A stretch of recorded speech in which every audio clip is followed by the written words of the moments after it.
సత్యసాక్షి అనుదిన మన్నా ద్వారా మీ అందరికీ శుభోదయం. నేటి యొక్క దినాన యేసుని స్వస్థపరిచే కార్యక్రమం మందిరంలో ఉంటుంది. ప్రతి వారు సకాలంలో వెళ్ళి ప్రభువుని ఆరాధించవలసిందిగా కోరుకుంటున్నాను.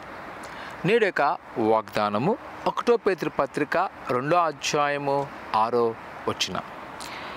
ఆయన యందు విశ్వసించువాడు ఏ మాత్రమును సిగ్గుపడము.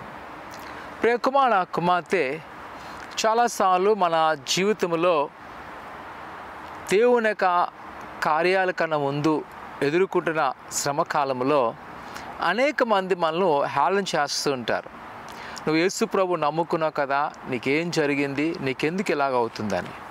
దేవుని యొక్క వాక్యం చెప్తుంది, ఆయనని విశ్వసించున్నప్పుడు ఆయన ఎన్నడూ నిన్ను సిగ్గుపడనీయడు. నిజమే, ఒకవేళ మనుషుల ముందు ఇది అసాధ్యము, కానీ దేవునికి సమస్తము సాధ్యమే.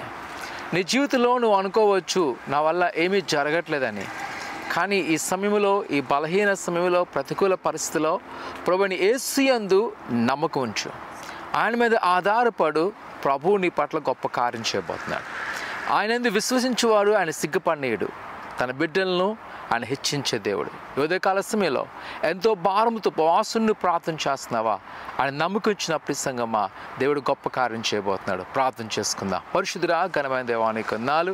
నీ ఆశ్చర్యమైన కార్యములతో మనం నడిపించండి, బలపరచండి. నీ కృపాక్షములతో నింపి ఆశీర్వదించండి, ఫలపరచండి. ఇదిగో తండ్రి, ఆయన ఉదయకాల సమయంలో నీ బిడ్డలు నీ సందులో మొరపెడుతుండగా, వారు మొరాలకి సమాధానం నీ సంధికి వెళ్ళి మొరపెడుతుండగా, ఉపవాసముండి గోచాడుతుండగా, నీ అందు విశ్వసించేవారు సిగ్గుపడి అన్న ప్రభా, నీ నూతన కార్యాలను చేసి బలపరిచి స్థిరపరచమని యేసు నామమున తండ్రి, ఆమేన్.